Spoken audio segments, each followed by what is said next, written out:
നമ്മുടെ ഇന്ത്യയിൽ വെൽത്തുമായിട്ട് റിലേറ്റഡ് ആയിട്ടുള്ള ഒരു നിയമങ്ങൾക്കും ആർക്കും അവയർനെസ് ഇല്ല.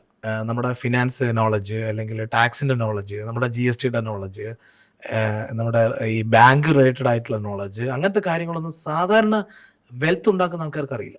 അത് അത് അതിന്റെ ഭാഗമായിട്ട് നോക്കുവാണെങ്കിൽ ഇൻഹെറിറ്റൻസ് ലോ ഒന്ന് ഈ നിയമങ്ങളൊക്കെ നമ്മുടെ നാട്ടിൽ അത്യാവശ്യം എഴുതി വെച്ച രീതി നിയമം പോലെ വായിക്കണോ?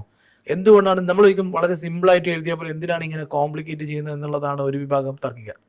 എന്തിനാണ് നിയമം, എന്തിനാണ് പക്ഷേങ്കിൽ നിയമം എന്ന് പറയുമ്പം ആ നിയമത്തിൽ ഒരു ട്രാൻസാക്ഷൻ അല്ല, നാളെ വേറെ പല ട്രാൻസാക്ഷനും പോസിബിൾ ആണ്, വേറെ സിറ്റുവേഷൻസ് ഒക്കെ പോസിബിൾ ആണ്. ആ സിറ്റുവേഷൻസ് ഒക്കെ കവർ ചെയ്തിട്ടാണ് ഒരു നിയമം ഉണ്ടാക്കുന്നത്.